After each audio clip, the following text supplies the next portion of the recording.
on the heels of that, joining us live in the studios, we have Cabinet Secretary for Health, Deborah Molongo, and also activist Shalon Watiri, 24 years old. She was born HIV positive, and she's still looking strong as ever.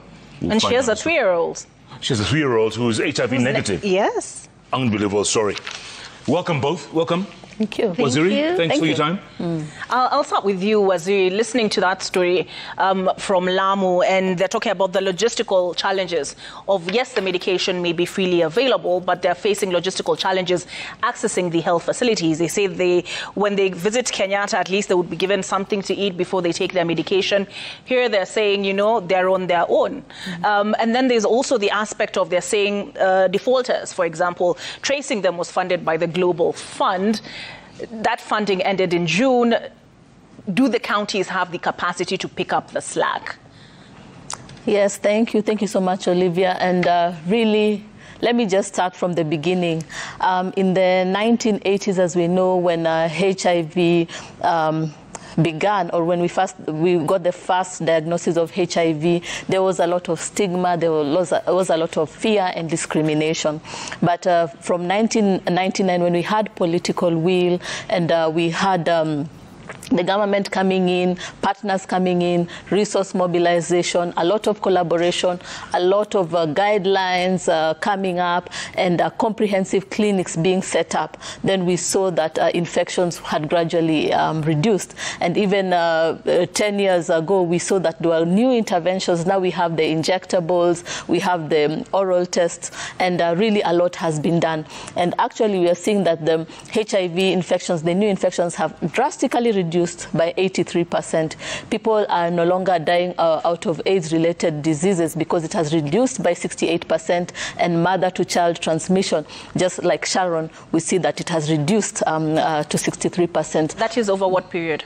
Yes, over the period that we've had the 40 years? Infection. Yes, yes. So now you notice that there's really impressive, things that have been going on, and we have made drastic steps towards that. There's a lot of momentum, and we don't want to lose out on the gains that we've accrued over the years.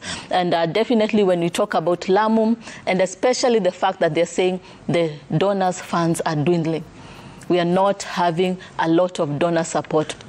Definitely PEPFAR, Global Fund, we really appreciate the various donors, the various implementing partners that have been supporting us throughout these years. And actually the gains we have had is because of partners. But now with the dwindling funds, we need to think of sustainable solutions.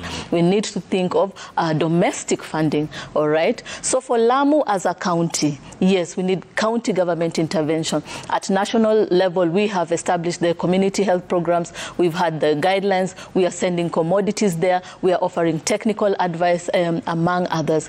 But again, at national level, we need to come up with interventions that are sustainable. And that is why we are talking about Taifa Care, Social Health Authority. Okay, we'll get to that, Waziri. We'll get to that in a moment. In the meantime, Shalon. Yes, ma'am. You have an amazing story. 24 years old. So you were born in 2000. Yes. Right? Yes. Tell us your story. I'm Sharon Watiri Macharia, a girl from Nyeri, from Majengo slums. Yes, I was born, raised, schooled, and now volunteering in Nyeri County. Back in my childhood, I was that sickly child, on and off, 2 weeks in the hospital, 2 weeks at home, 2 weeks in the hospital, 2 weeks at home. Now, there was this particular day, I remember it like yesterday. It was on Saturday. Me and my younger sibling, we are home playing. Now my mom called me and she told me, you know what, Sharon, I want you to go and get me something. It was a small container, almost this size. So she told me we had a kiosk back in Nyeri, where our neighbors is. Previously it was a Tusker depot, and we had a kiosk. So we used to take sodas, soft drinks of any kind. But me being a sickly child, obvious, hakuna maji ya baridi, hakuna vitu baridi. So that particular day, my mom told me, you know what, you're not going to take the soda. Me and my younger sister. So we drank the soda. Luckily or unlucky, we didn't know that it was poisoned. Yes, it was poisoned by my mom because she went to the clinic and she was told that she is HIV positive. At that particular time and moment, that was when stigma was a monster. Yeah. And when you hear the mention of the word HIV, you're like, you're going to die tomorrow. Yes. So now my mom, that was the best option that she could have done. So she poisoned me and my younger sister and told me that when Dad and my older brother comes home, tell them that to take the soda from the cupboard, not from the crates. And I was like, yeah, Mom, I'll do it. So yes, we took the soda. And now my dad came home. I don't know what time. And then she was like, Sharon, where are you? Sharon, where are you? So I told her, Dad, I'm sick. And obvious, I'm the sickly child. So mbio had PGH because at that particular time we were living in Kangemi. So there my father went and he was told that your daughter is poisoned. It's like, wow, now where to? Then the police. My brother is still at school. He was stand 8 by then, the tuition and everything. So my brother went home. And the neighbors, Sharon is not at home. Amenda na babako amempeleka hosi, amekuwa msik tena. And yes, so akawasha mtoto wetu, my younger sister. Unlucky, my sister passed on. Because of the poison? Yes, because of the poison. Yes, now it was like a movie, chaos everywhere. Yeah, yes, have you heard? At that particular time, my mom was called Mama Bonnie.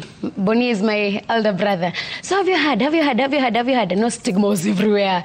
And I believe as ladies and every person has a friend. Now that my mom had told her friend that, you know what, I went to the hospital, I was tested and I'm HIV positive. No, the story was everywhere. The story spread like everywhere and even in the news, even in the broadcast, and it never went well with me and even my dad and my family at large. Unlucky, my mom also passed on. And I remember the last words she told me, Sharon, forgive me. This was the last thing I would ever done. And I was like, I was 5 years. So, unasema nini, Mom? Miss Kwelewi, and I was on a wheelchair having a drip. I remember that scene. So after then, in my primary school, I've gone to several primary schools due to stigma-related issues. Yes, because I remember there's that particular school that I schooled just only one term. And then, boom, my dad was like, no, you're not going to study there. What would the kids tell you? Or if they learned you were HIV positive, what would they do? What the kind of things they would do? They would play with me. I remember, being children, we usually fight over some things. And then I was that girl that I rolled my eyes and I told her, I don't know what I told her. Then nikamwaga mate. And you know what she told me? Namwaga mate come to her HIV. Wow, I cried. For her, she thought that she has won. But for me, it's like, it's true. What we were saying, and it was like, nilikuwa nauliza. By then, nilikuwa naishi na shosho yangu. So I was like, kwani mtu ana HIV na mtemanga mate inakaaje? So I would tell my friends, ebu tema mate nione, so that confirm kuna mate particular ya watu HIV and watu nye ni HIV negative. Yes, and I also remember another scandal when I had HIV like... Did they know you were HIV? Yes. Did they know? Yes, they knew, but I never told them. All right, Madam. Was it? Yes. Yeah. Sorry. Is it? Over the 40 years since 1984 to date, from 2000 now to 2024, is it access to medication, greater awareness that have, and you'll tell us whether this is true, that has seen HIV/AIDS no longer viewed as a death sentence? Yes, a lot has been done in terms of creating awareness, especially at community level, with work previously by community volunteers who we now call the community health promoters.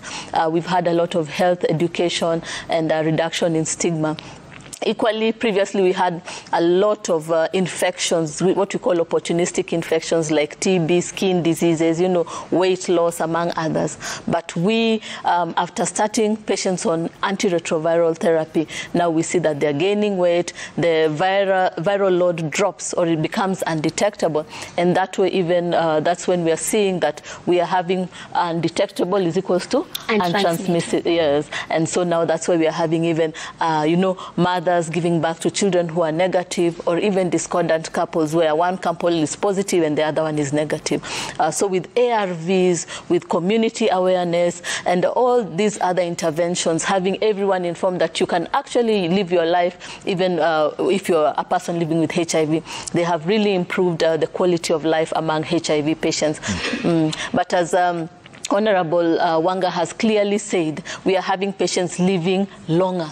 And so we are getting patients having non-communicable diseases like hypertension, diabetes, cancer, among others. And that is why now we are thinking of a comprehensive package, integrating them into the health system and ensuring that their medications and the patients can have that comprehensive management and quality of life. Absolutely. We actually still have the governor on line right now on Zoom. Governor, if you can hear us, the stigma, is this still a big issue in Homa Bay? I think, Jeff, I can still hear you. No, I don't think stigma is a very big issue now. I think people openly, go to clinics and take their medication. And our community health promoters, which is a program that we've worked on together with the national government, I think they have demystified HIV, and people are living normal lives, normal, long, healthy lives. I think it is largely demystified. Yeah. And I'm curious, Waziri, before I ask Shalon to come in on a demographic people are worried about, and that is adolescents and young adults. In terms of funding, because when we looked at the Lamu story, Governor Wanga, we saw the question of donor funding is being rolled back, and so funding, for example, for finding patients who are no longer coming to get their medication is no longer there. So yes, the medicine might be there, but accessing the medication is proving a challenge in a county such as Lamu. With health having been devolved, the county governments bear the responsibility now. So what would you have to say to the CS in terms of, putting your heads together as a Ministry of Health and the counties when it comes to addressing this shortfall in funding we will get? Governor Wanga? Yeah, thank you. I think that the shortfall in funding requires a lot of creative thinking and how we are going to get out of it. National government alone or county governments alone will be unable to shoulder the funding burden. And then, of course, I empathize with the Lamu situation because in Homa Bay we also have many islands in Fangano, Ringiti, Remba, some far-flung places that sometimes logistics become challenging. But with community health promoters, there has been, our community health promoters have shouldered a lot for us, even in terms of HIV care, in terms of identifying the people who are on medication, following them, tracing them actually, defaulter tracing, and getting to their homes and what needs to bring them to the facilities. And then also taking our medication to the farthest areas so that they are easiest to reach. So we're going to use the little that we have. We're going to have to use the little resources that we have to stretch for longer. And that, of course, includes our community health services, which is a big cog in this wheel of HIV care. And really kudos to our over 100,000 community health promoters across the country, doing a good job every day in trying to manage the day-to-day of our healthcare services. Governor, we're going to let you go for now. Thanks so much for your input live from our Kisumu studios at Ramogi. Thanks so much for your time. Was there, at the same time, the numbers 18 to 24 are on the rise, right? Absolutely, yes. What is that about? How can we stop that madness? Yes.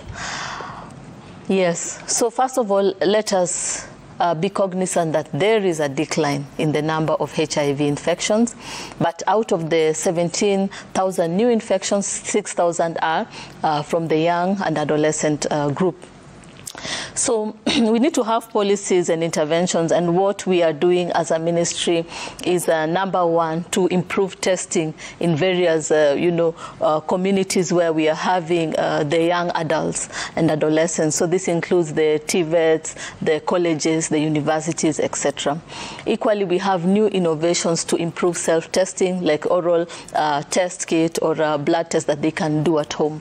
We are also improving health education among them and having risk and vulnerability assessment for them to identify. Equally, as a ministry, what we have been tasked in our performance contract is to establish youth-friendly clinics. And in this, then we can have the youths coming in and also getting tested and being informed. So it's really, again, a collaborative effort and engaging them further to identify the challenges and working towards having better outcomes among them. Yeah. Mm-hmm. Yeah, you asked that one. That's why you're looking at me. Yeah.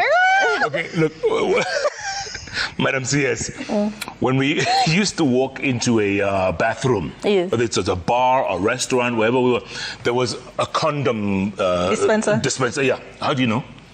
So I used to walk into bathrooms. Oh. And then you reach out and you get like a 3 so how come there are no more of these? What happened to those condoms? Yes, we are working towards that, and as I have said earlier, dwindling donor funding. And I hear a lot from the Lamu story everywhere. Everyone is saying, we need a lot of support from outside, we need funds from outside. But let us look at self-reliance as a country, because, governments change, policies change, and we cannot always just focus on external support. We need to be self-reliant. And Trump on the 20th of January might wake up and say, you know what? And not just that, when President William Ruto was in the US for the state visit, it was part of the agenda that PEPFAR will roll back and that domestically will take on the burden of financing these programs. Should we be quaking in our boots, Madam CS? Absolutely, absolutely. And, I don't know if I should say it's timely, but actually we've lost a lot of time. We should have had universal health coverage earlier on. But if we have health financing that is domestic, that way we can be able to have sustainable programs, HIV, malaria, TB, even the non-communicable diseases. So this is timely. No, but where will the money come from? I ask you that because even under UHC, there are programs which are not yet, yes, it's there on paper, but in practice it has not been implemented because we keep being told the money is not yet there when we get the money. So you're saying we should have rolled out UHC. That's well and good. But where will the money come from?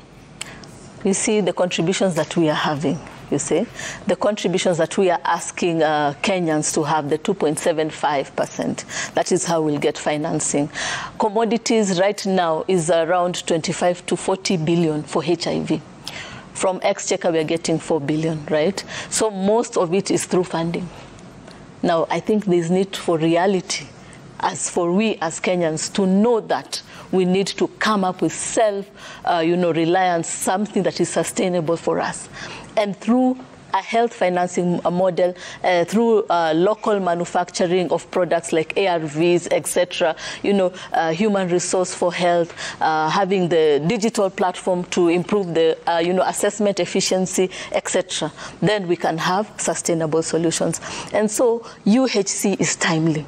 What Governor Wanga had talked about, the community health promoters, we need to strengthen them. so that they can go to the communities, they can educate not only in HIV, but other communicable and non-communicable diseases, even when we have outbreaks.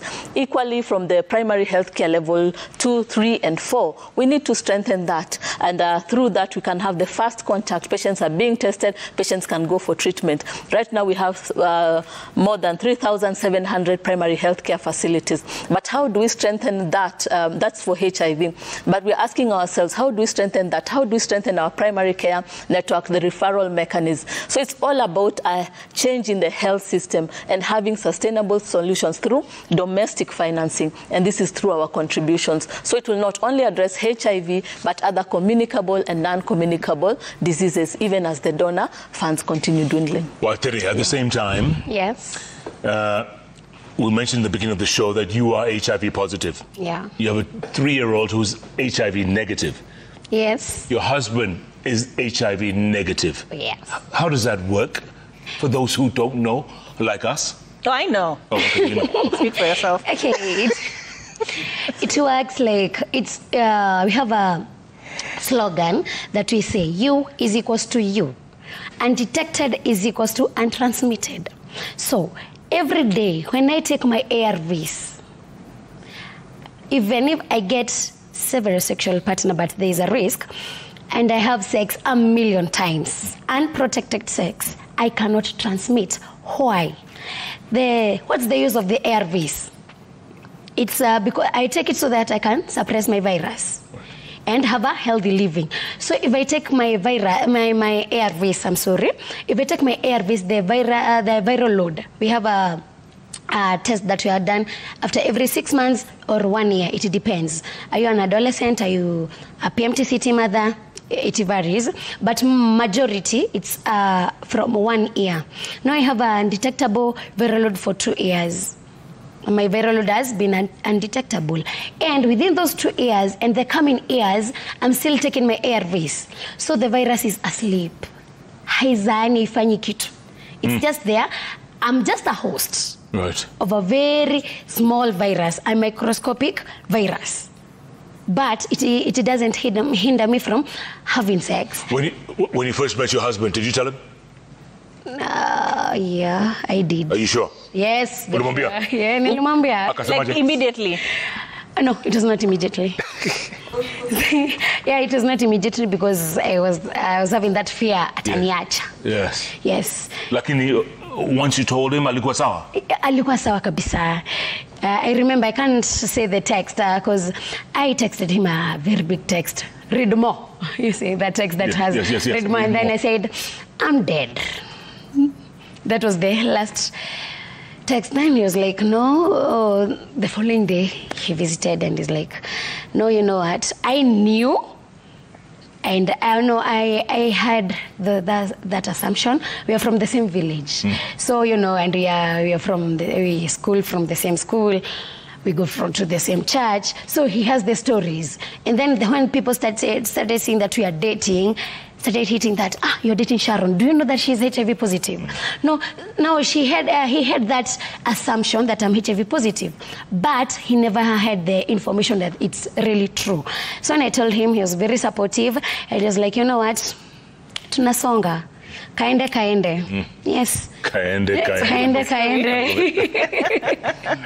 Yes. So U is equals to you. That's what we are saying. Undetected is equals to untransmitted. I'm also that champion. And with that slogan, U is equals to you, we have many discordant couples. Yes. What do you tell people out there who have no idea about what you just told us right now? You know, yes. What do you tell them? They're listening to you right now. I would tell them that let's stop stigma. HIV doesn't kill. Stigma does. Stigma kills. And what is stigma? It's that feeling like you don't want to associate with me, not because you've seen me here in Citizen TV, you don't want to, hey, you learn now HIV, you know, that branding, it's not good. And that's people assuming that most of the HIV people are promiscuous and then they are having sex. Like, hivyo tu hawana mpango, no. Some of us are born with, some of us had accidents, some of us maybe due to blood transfusion, you know. And one thing I usually say, no one, and I mean no one, ever kneels down and say, Mungu Baba naomba leo nipate HIV. No. Lakini vijana watumie condom sio? Sana. And si kutumia condom. For me, I say it's correct. And why do you think there's that rise in infections among the youth? Among the youth, it's because tunapima na macho. One thing, tunapima na macho. The other thing, we don't want to go and get tested. So, today I've gone and had sex with a particular person. As my virus is high, I have copies. So, I have infected that person. And that person, I'm not the only sexual partner he has. So, he goes and have sex with another person. And he has not tested. So the spread is continuing. And we are not using, yes, we are using condom, but it's not consistent. Tunatumia shot ya kwanza, shot ya pili hatutumii, tushajuana. And the at-home test? Home test. Yes, we are having home test, but ni wangapi wanafanya? Kuna time ya kufanya hiyo home test. Si nikaenda leo nimepata form. So at the time ya kuvaa condom, and having those dialogues with the youth, it's like before nivae condom itakuwa ishalala. So the injectables do what, Madam CS? They prevent, but we also have the pre-exposure and we also have the post-exposure prophylaxis that one can take after accidental encounter.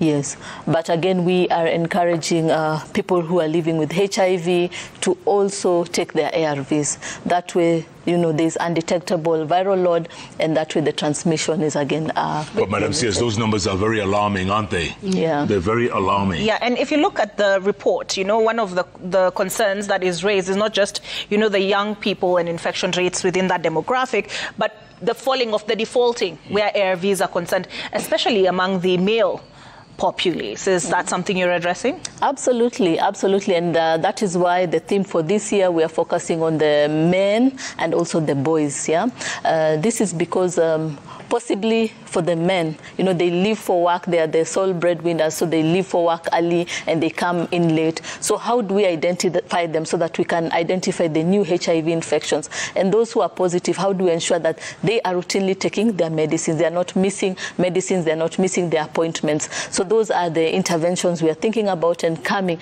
to ensure that they are also friendly. Our clinics are friendly to the male population, the young men, and also the boys. Yeah. And the campaign you're pushing, Madam CS, for these young people, tell us more about it so that they can know they're watching, hopefully. What do you tell them? Yeah, I would tell them that they need to stay safe, right? And we are here for you. We are here for you. We are actually having interventions. We'll be having youth-friendly clinics. We'll ensure that, we are identifying and having interventions together with my colleagues from NASCOP and the National Syndemic to be able to address this. And so, first of all, it involves focus group discussions. I like what Sharon is talking about. How do we engage the youth so that we know, we identify the gaps and the challenges, and even for the men, and then we come up with interventions going forward. Once upon a time, there used to be the ABCs of HIV. Abstain. Abstinence. I forgot the B. Be faithful. Oh, that, okay. And then there was condom. Condom. Correct. Madam CS, thank you so much for your time. Shalon Watire. Yes, ma'am. Thank you so much for your story. Thank you. We love it. Thank you so much. And keep doing what you do. 40 years from now. Did you have a last word? Yes, I have a last word, if possible, to Kenyans, and really just to inform you that we are working together with partners and stakeholders to ensure that we have 100% health insurance coverage for all the citizens. We want to ensure that there's 100% quality of care, 100% essential medicines, and 100% human resource through a digital health platform that will be an enabling environment. And even when we think about HIV, we need to plug the outcomes, have data analyzed, tangible data that is telling us more on how we should improve our interventions. But what we are saying, Kenyans, let's register, let's contribute based on our financial capacity. We are also calling on development partners and implementing partners. We need you to support us during this noble cause. We are calling upon politicians again, the political elite, when we're talking about Taifa Care. We need you support us in championing and also being advocates at your county, at your constituency. For healthcare workers, again, we need you to offer quality services to Kenyans, and for healthcare providers, we need you to contract as well as offer services to Kenyans under the Social Health Authority. And that way, we will see what we are always calling afya yangu, haki yangu, jukumu langu, to take care of myself and my family. And so with those remarks, let's not leave anyone behind. The Ministry of Health is not leaving anyone behind. No adolescents, young people, male, etc. We are working together through this journey. And just one last one, because you mentioned healthcare workers. Yes. Medical interns, there is a strike threat, a nationwide strike threat. Yes. Where are we with that? We are working together. Tomorrow we are going to have a meeting. As I said, human resource for health is a critical pillar. Each healthcare worker is critical in terms of health service delivery and building us to sustainable solutions. So what we are doing, we are engaging them to ensure that we are negotiating to ensure that whatever we are coming up with is going to support our people in Kenya, and our health workforce will be satisfied and happy with the results. So engagements are ongoing. Our meeting is tomorrow. Negotiations are ongoing. Yes, they are dissatisfied with the 70,000, but that was just the primary that we had used during the SRC negotiation. It is not the last amount. We will work together to negotiate further and come up with a permanent and sustainable solution for our interns as well as the other cadres. All right, good luck with that. Cabinet Secretary for Health. Before we let you go, we'll ask you to stay tuned to this next report. In 1984, Kenya reported its first case of HIV, sending panic and shockwaves across the country. Coupled with inadequate information about the virus, stigma was the immediate calamity that befell those who tested positive for the virus, and they would often die in isolation after enduring months of suffering. However, the country has since made significant strides in medical research and social acceptance, leading to a declining rate of AIDS-related deaths.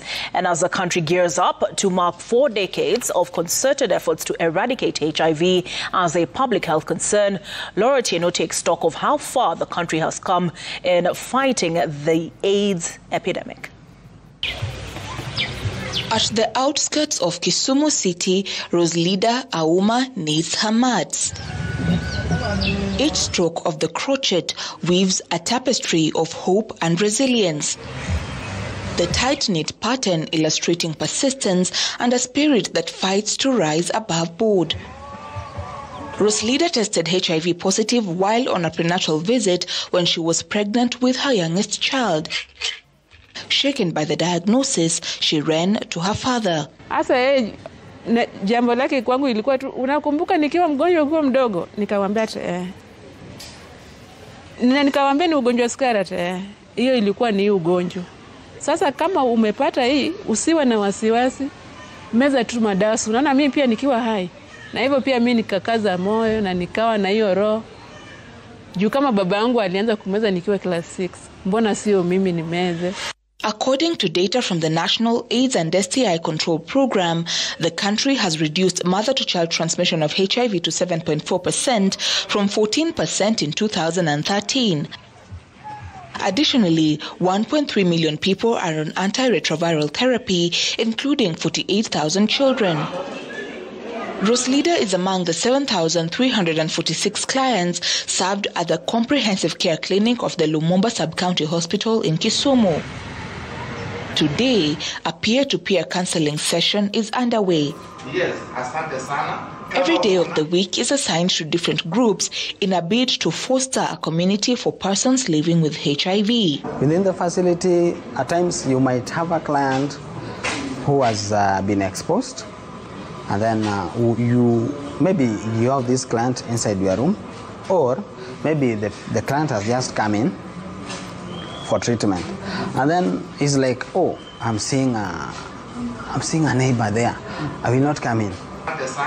According to the National Syndemic Diseases Control Council, 59% of new HIV infections in 2023 were recorded among adolescents aged between 10 and 19 years in 10 counties, including Kisumu, Nakuru, Nairobi, and Kakamega counties.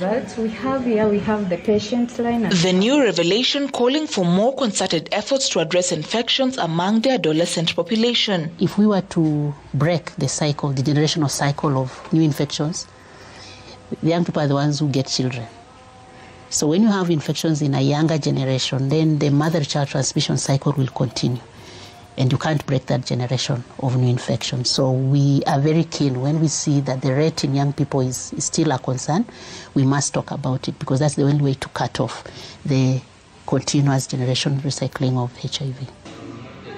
In spite of the rising infections among the young people, the country has made significant strides, including the Undetectable, Equals and Transmissible campaign, which aims to suppress the viral load amongst people living with HIV. Earlier, we used to have the 3 drugs separately.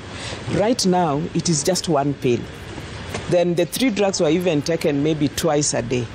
Right now, you take it just once a day. So that is how we have moved, trying to make taking the drugs as simple as possible so that we don't have the patients defaulting from the drugs. As the world marks World AIDS Day on Sunday, in Lumumba, the clients at the Comprehensive Care Clinic are already celebrated, documented not just as cases, but dignified individuals who contribute to the country's long strides in the efforts of eradicating the AIDS epidemic. Watu wanarudi kupatana hapo wanaoana. Maisha inaendelea mbele. Hasa ni group pia inapatia watu courage. Sasa unajua ukikaa na wenzako uone hata kama ulikuwa umedhoofika na uone mwenzako amenenepa, so utasema ai, na mbona mimi nakaa hivi na huyu ndani amekaa hivi? Sasa utajaribu ujue ni siri gani anatumia, ama anameza madawa kiasi gani, ama amejilinda kiaje.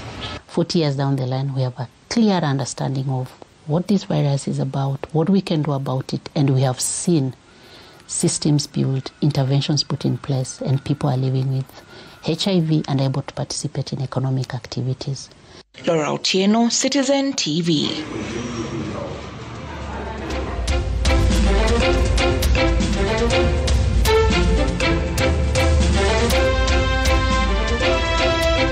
We're still in the studios. We still have the CS for Health, and we have Shalon Watere, an activist, 24-year-old, born HIV positive and living life and smiling. Yeah. Every single time. You have something you want to say? Yes, I have one word for the youth. Yeah, for the positive living. It's like HIV doesn't define you. You're just a host. So keep on taking your ARVs. And for the negative people, let's use the PrEP medication, the PEP and the PrEP. And so that I can end, for anyone who is listening there, please, I'm just a volunteer. I would like to have a stable job. I'm a learned person, and I have a certificate of social work and community development. Oh, brilliant. Yes. Snap. Advertise tu hapo. Shoot your shot. Shoot your shot. Shoot your shot. Well done. Shalon Watere, Cabinet Secretary Deborah Mulongo, thank you so much for your time. Thank we you so appreciate much. it. All right, plenty more ahead, folks. Stay with us at Koinangaja. At Barrows, at Citizen TV Kenya. The hashtag is Sunday Live. And Shalon, in case they want to reach you, your handle? Yeah. Yes. I'm an influencer in TikTok. So it's Shane Macharia. Shane, S-H-A-N-E Macharia. I also have in my Instagram and Najarib YouTube. So in my TikTok handles, it's Shane Macharia. Okay. Yes. Instagram pia? And Instagram na Twitter bado. Kwa TikTok? Uko TikTok. TikTok Unifollow. Okay. So we take a break, but coming up.